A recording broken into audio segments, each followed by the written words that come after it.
जी हमारे बीच में हमारे आदरणीय प्रदेश अध्यक्ष चौधरी उदयभान जी, हमारे बीच में हमारे आज जो हमारे होस्ट हैं अशोक मंगालीवाला जी, हमारे प्रभारी जयप्रकाश जी, हमारे आदरणीय प्रोफेसर संपत सिंह जी, भाई कुलबीर जी, गीलाखेड़ा जी, प्रोफेसर राम भगत जी, हमारे घुडेला साहब, धर्मवीर गोहित जी।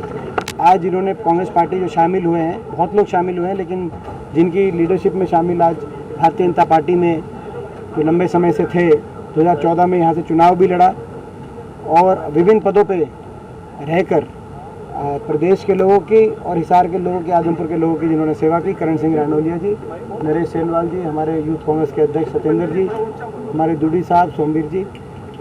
आज मुख्य कार्यक्रम हमारा ज्वाइनिंग का कार्यक्रम था कांग्रेस भवन में। जैसा कि आप जानते हैं कि आजमपुर का जो चुनाव है, उपचुनाव, वो अभी डिक्लेयर तो नहीं हुआ, लेकिन वो उसने दस्तखत दे दिए। तो ऐसे में बाकी जो काफ़ी प्रश्न होंगे तो उनका उत्तर देंगे, लेकिन ऐसे में हमारा मानना है कि चुनाव कांग्रेस पार्टी जीतेगी। उसका कारण है कि प्रदेश के लोग बदलाव चाहते हैं। प्रदेश के लोग इस सरकार से, हर वर्ग इस सरकार से विमुख है। ये जो सरकार 8 साल पहले आई थी, आज इस सरकार ने 8 साल में कोई ना विकास कार्य किया प्रदेश में, ना कोई निवेश प्रदेश में लाने के लिए कोई प्रयास किए, ना बड़े कोई प्रोजेक्ट आए, कोई शिक्षण संस्थान स्थापना हुई, इंफ्रास्ट्रक्चर के प्रोजेक्ट हुए। और यही कारण है आज देश में बेरोजगारी में नंबर 1 हरियाणा बन गया है। आज इतना बुरा हाल इस प्रकार से हरियाणा की अर्थव्यवस्था का शायद पहले कभी ना हुआ हो। कानून व्यवस्था आज नाम की चीज़ प्रदेश में नहीं है। भ्रष्टाचार के एक के बाद एक मामले भाजपा और जजपा के विधायक और सांसद ही सामने लेके आ रहे हैं। तो ऐसी स्थिति, और हर क्षेत्र में अभी शिक्षा क्षेत्र की बात चल रही है, स्कूलों पे किस तरीके से स्कूल बंद किए जा रहे हैं, शिक्षकों की कोई भर्ती नहीं की गई, पोस्ट समाप्त की जा रही हैं, और स्कॉलरशिप्स SC और BC के परिवारों की स्कॉलरशिप समाप्त की जा रही है, जो हमारे समय शुरू हुई। तो हर क्षेत्र के अंदर सरकार विफल है। ऐसे में लोग बदलाव चाहते हैं, और बदलाव और प्रदेश को अच्छी दिशा में लेके जाने के लिए, उज्जवल भविष्य के लिए आशा भरी नज़र से कांग्रेस पार्टी की तरफ प्रदेश के लोग देख रहे हैं। तो 1.5-2 साल के बाद विधानसभा का चुनाव है, तो कहीं ना कहीं उसका बिगुल आदमपुर से बजाया जाएगा, और आदमपुर चुनाव में कांग्रेस पार्टी की जीत आने वाले समय के बदलाव की नींव का काम करेगी, ऐसा हमारा मानना है। अब मैं आदरणीय अध्यक्ष जी से कहूँगा, वो भी कुछ है अपनी। आदरणीय सभी प्रेस के साथ एक सेकंड जी, एक बात और, एक स्पेसिफिक मुद्दा और है। हमारे चेयरमैन साहब एलनाबाद से राम सिंह जी उपस्थित हैं, राम सिंह सोलंकी जी। चेयरमैन्स की जो पावर है और मेयर्स की जो पावर, ख़ास तौर पे पालिका और परिषद के अंदर, उनको सरकार ने विड्रॉ कर लिया है। तो चुनाव का क्या लाभ हुआ जब उनको पावर ही नहीं देनी। और कहीं ना कहीं राजनीतिक द्वेष भी दिखाई देती है, क्योंकि ज़्यादातर पालिकाओं परिषदों में भाजपा के जो ऑफिशियल कैंडिडेट थे वो हार गए थे। बाद में कोई ज्वाइन करे सरकार है, वो एक अलग बात है, लेकिन बीजेपी के कैंडिडेट हार गए थे। आपको याद होगा केवल मात्र 26% वोट शहरों में भाजपा के सिंबल पे मिली थी बीजेपी को। लगभग आधे से ज़्यादा सीटों पे हार गए थे चेयरमैन और मेयर के जो उम्मीदवार थे इनके। तो ऐसे में ये राजनीतिक द्वेष की भावना से और एक गलत फैसला हम मानते हैं, मांग करते हैं कि चेयरमैनों की जो पावर है, जो फाइनेंशियल पावर है लोकल बॉडीज़ में काम कराने की, वो तुरंत बहाल की जाए, क्योंकि वो चुन के आए हैं, उनको पता है कि क्या समस्या है। जब वो गए थे वोट मांगने, तो लोगों ने उनको बताया था, वो डाकिये के रूप में उस पद पे आए हैं। तो सरकार इतना जल्दी वोट ऑफ नो कॉन्फिडेंस सभी की पावर वापस कैसे ले रही है, ये समझ परे की बात है। हमारी मांग है सरकार इसको दोबारा ले। आदरणीय अध्यक्ष जी, आदरणीय मेरे सभी प्रेस के साथीगण, हमारे सभी साथी, पूर्व विधायक, पूर्व मंत्री, हमारे आदरणीय MP साहब, उन्होंने अपनी बात रखी है अभी MP साहब ने। आज का मेन मकसद तो आज ज्वाइनिंग का ही था, और जो ज़बरदस्त जो उत्साह, जो उमंग यहाँ देखने को मिली, विशेषकर आदमपुर हल्का का काफ़ी संख्या में लोग वहाँ पर उपस्थित थे और श्री करण सिंह रणोलिया जी के नेतृत्व में लगभग जो प्रमुख जो आदमी थे 25-30 लोगों ने आज पार्टी ज्वाइन की है। और आज कांग्रेस के पास देने के लिए कुछ नहीं है। आज कांग्रेस संघर्ष में, विपक्ष में, सत्ता पक्ष की तरफ जाते हैं और जब सत्ता पक्ष से जब विपक्ष की तरफ आते हैं तो इसका सीधा सा मतलब है कि लोगों के अंदर बदलाव है। और ख़ास करके आदमपुर हल्के में कुलदीप बिश्नोई की जो क्रेडिबिलिटी है वो पूरी तरह से ख़त्म हो गई है लोगों के दिमाग में। एक तो बार बार दल बदलने से, दूसरा कि कोई आदमपुर की बात कभी विधानसभा में ना रखने से, कोई उनकी दुख दर्द में, कभी भी खुशी में, गमी में, कभी भी जो आदमपुर का रुख कभी नहीं किया।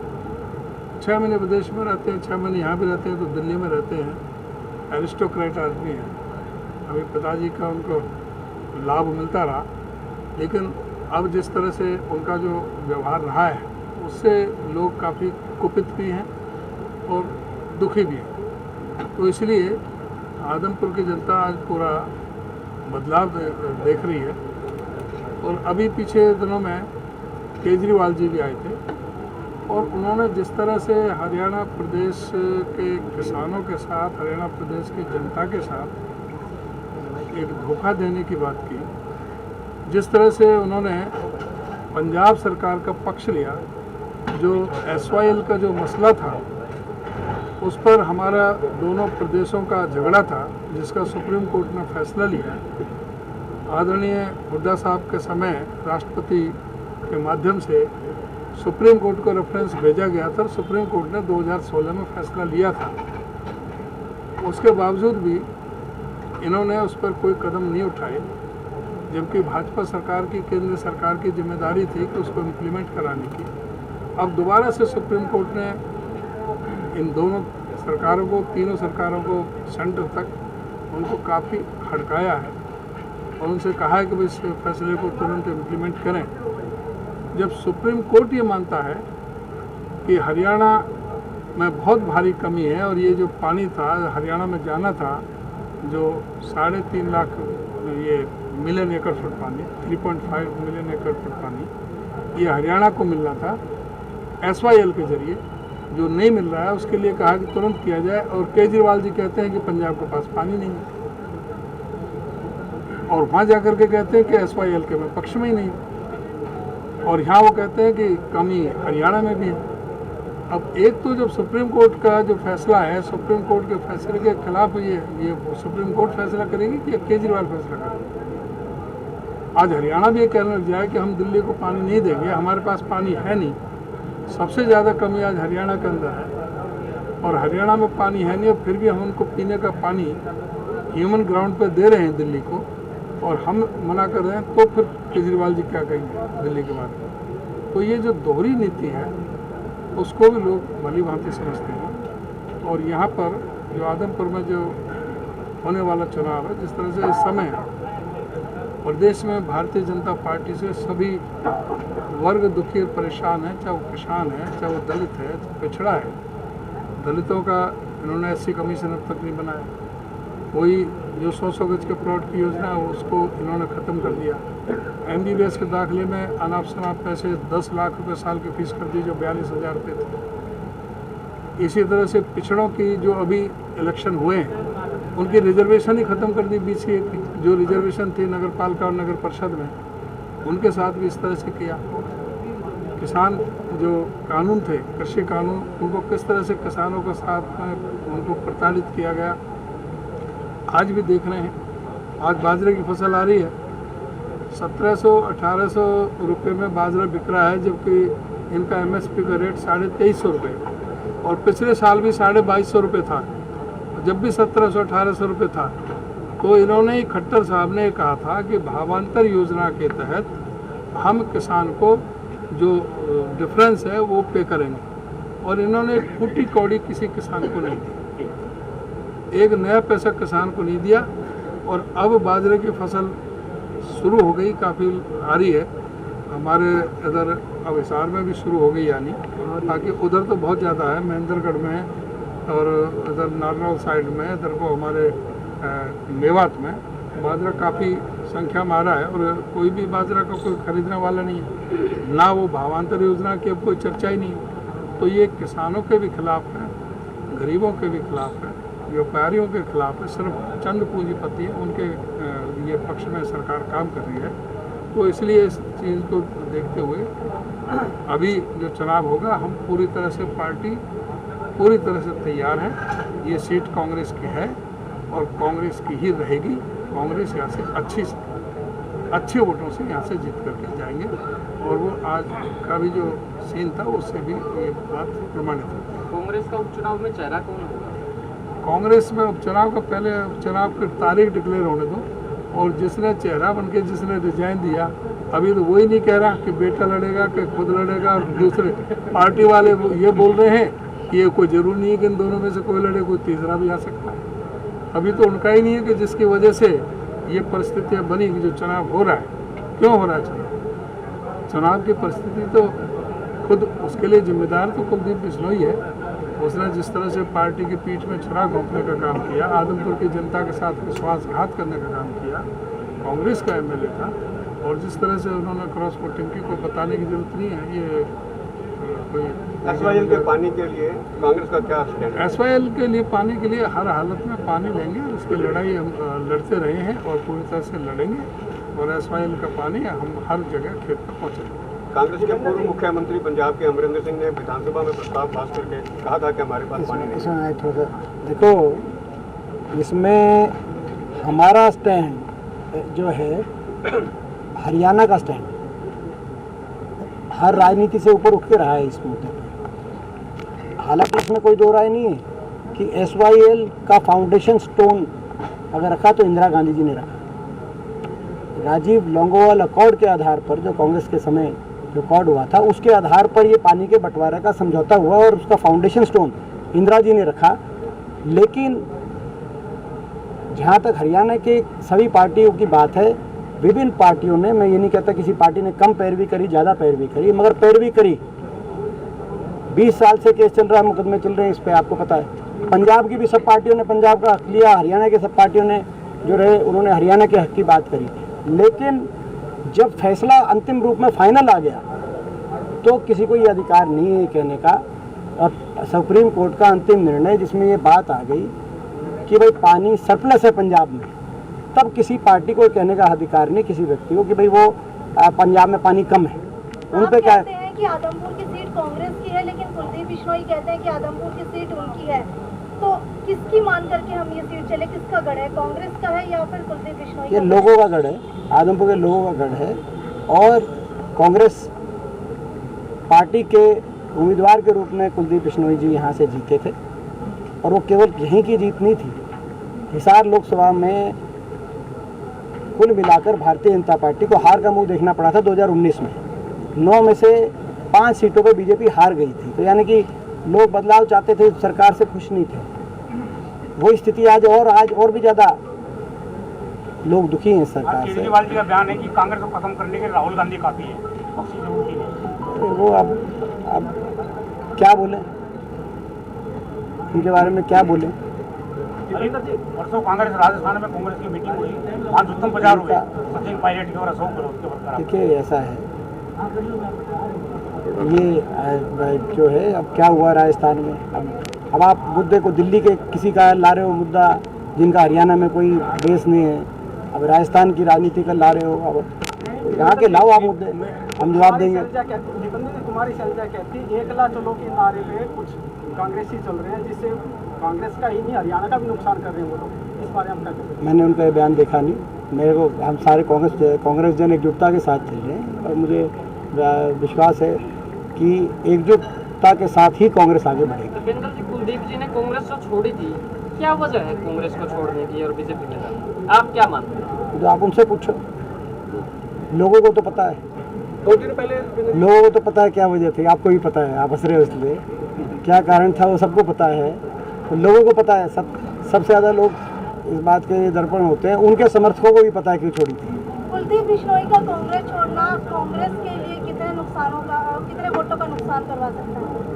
का देखिए, वो ये हम नहीं बोल रहे, ये भाजपा के एक वरिष्ठ नेता रहे हैं, पूर्व केंद्रीय मंत्री चौधरी वीरेंद्र सिंह जी ने कहा है कि कांग्रेस को कोई फायदा नहीं और भाजपा को कोई लाभ नहीं।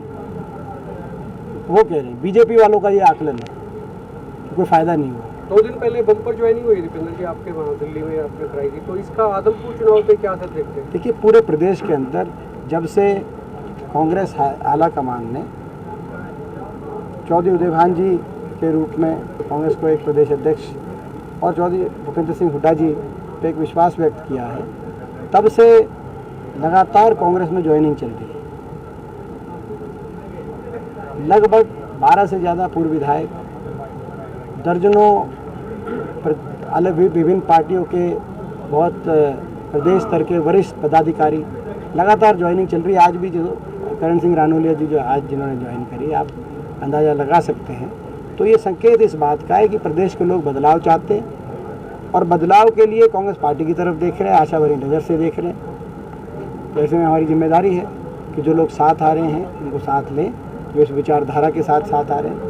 दीपेंद्र जी, महंगाई पे विपक्ष में हैं आप, महंगाई पे क्या हरियाणा जो है पूरा देश जो है महंगाई पर तराई तरस रहा है, क्या विपक्ष कहाँ तक की लड़ाई लड़ेगा? विपक्ष की भूमिका कहाँ तक लड़ेगा? तो हम तो इससे जितनी लड़ सकते हैं लड़ ही रहे हैं।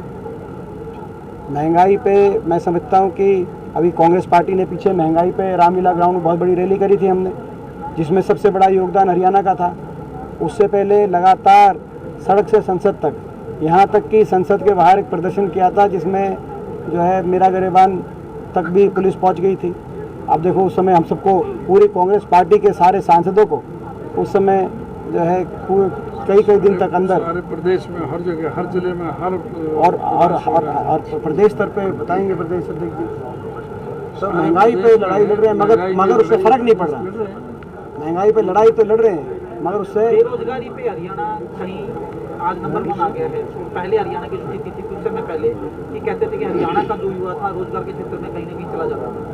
आज हर घर में एक बेरोजगारी का एक बेटा है, बिटिया बेरोजगार है। तो उदय भान जी, आप विपक्ष में हैं और प्रदेश अध्यक्ष हैं कांग्रेस पार्टी के, तो क्या इस लड़ाई को, युवाओं की जो लड़ाई है, बेरोजगार की जो लड़ाई है, इसको किस प्रकार से देखना चाहते हैं? इसको हम हर स्तर पर ही लड़ रहे हैं। महंगाई और बेरोजगारी यही मुख्य मुद्दे रहे हैं और इस पर हमें हर स्तर पर, हर जिले में, हर विधानसभा के अंदर पूरी तरह से हमने इसमें सड़क से लेकर के विधानसभा, संसद तक सब जगह इसकी लड़ाई लड़ी। और बेरोजगारी तो इस सरकार की नीतियों के कारण है। आज सिर्फ चंद पूंजीपतियों को ये कुछ खुश करने के लिए उनको सारा इकट्ठा कर दिया, उनको कुछ लोगों को, बाकी सारा जो मेन जो MSME है उनसे रोजगार मिला। सरकार से जो रोजगार मिलना है आज जो पूरी तरह से खत्म है। जब ये सरकार आई थी 45,692 पद तो टीचर्स के खाली थे। अभी भी 38,000 पद खाली थे, जिनमें से 26,000 पद तो इन्होंने भी खत्म कर दिया। अब आप ये देखो बेरोजगारी कैसे नहीं बढ़ेगी। आप इसी तरह से बिजली बोर्ड में, पुलिस डिपार्टमेंट में, स्वास्थ्य विभाग में ऐसा कोई महकमा नहीं है जहाँ पर वैकेंसी ना पड़ी हो। 2.5 लाख वैकेंसी पड़ी है इस समय, लेकिन उनको लेने रहे बेरोजगारी को। तो ये समय कह रहे थे कि हम हर साल 50,000 नौकरियाँ देंगे। खट्टर साहब ने वादा किया था भाजपा के मैनिफेस्टो में।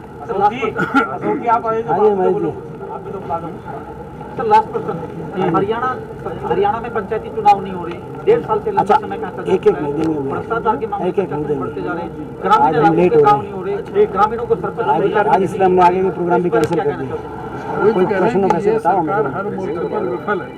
आज हर आदमी ठगा हुआ। कल आ रहे हैं, कल दे देंगे, कल अब पिछले 1.5-2 साल से कल टाइम पंचायतों में कोई पंच सरपंच, कोई जिला परिषद, कोई ब्लॉक समिति नहीं, और जानबूझ करके ये उसको बढ़ाते रहे। और वो सारा जो पैसा, जो एक प्रेशर रहता था जो इलेक्टेड रिप्रेजेंटेटिव का, वो प्रेशर खत्म है सरकार से। श्याम जी पोटैटो चिप्स, वो भी कई सारे डिलीशियस फ्लेवर्स के साथ।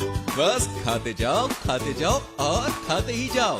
श्याम जी के डिलीशियस एंड टेस्ट। अपना सामान MRP पर नहीं, डिस्काउंट पर लो। और हिसार में डिस्काउंट कहाँ मिल रहा है ये जानो SaleTrending.com पर। Visit SaleTrending.com। पहले कंपेयर करो फिर शॉप।